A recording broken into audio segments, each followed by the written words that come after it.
Hello అండి. ఎంతమందికి చలివిడి పిండితో ఇలా పొంగనాలు వేసుకోవడం అలవాటు? మీ కామెంట్స్లో అయితే చెప్పండి. మా చిన్నప్పుడైతే నానమ్మ స్కూల్ నుంచి రాగానే ఇట్లాగా బెల్లము గోధుమ పిండి అలా కలిపి పొంగనాలు వేసేదనమాట. ఎవరైనా ఇచ్చినా చలివిడి ఇంకా నానమ్మ ఇట్లాగే గోధుమ పిండి కలిపి పొంగడాలు వేసేది. సో నాకు అలా పొంగడాలంటే చాలా ఇష్టము. ఇంకా ఏం చేశాను, మా అమ్మ అయితే నాకు చలివిడి పంపించింది.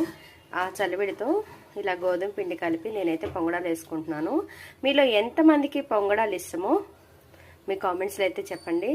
నేనైతే పిండి కలిపేసి సో ఒక 2 గంటల పాటు నానబెట్టేసుకున్నాను.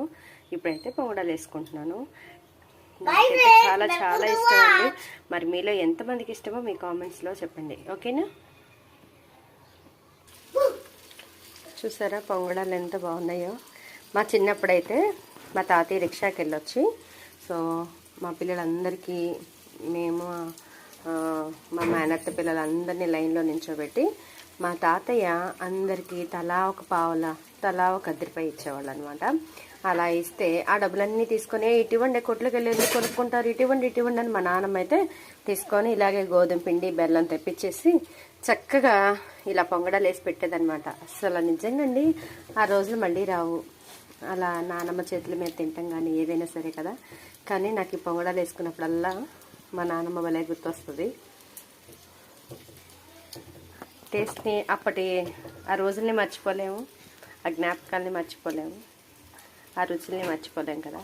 నాకైతే చాలా ఇష్టము. మీలో ఎంతమందికి పొంగడాలు ఇష్టమో మీకు కామెంట్స్ చేయండి. ఇంకా చలివిడి పిండి లేదా గోధుమ పిండిలో బెల్లం వేసుకొని ఇలా పొంగడాలు వేసుకుంటారో మీ కామెంట్స్లో నాకు చెప్పండి, ఓకేనా? హాయ్ అండి. ఓవరాల్గా పొంగడాలు అయితే రెడీ అయిపోయినాయి. టేస్ట్ అయితే సూపర్ కాలిపోతున్నాయి. ప్రస్తుతానికి అయితే కొంచెం చల్లారిన తర్వాత తినేయడమే. చాలా వేడిగా ఉన్నాయి, ఓకేనా?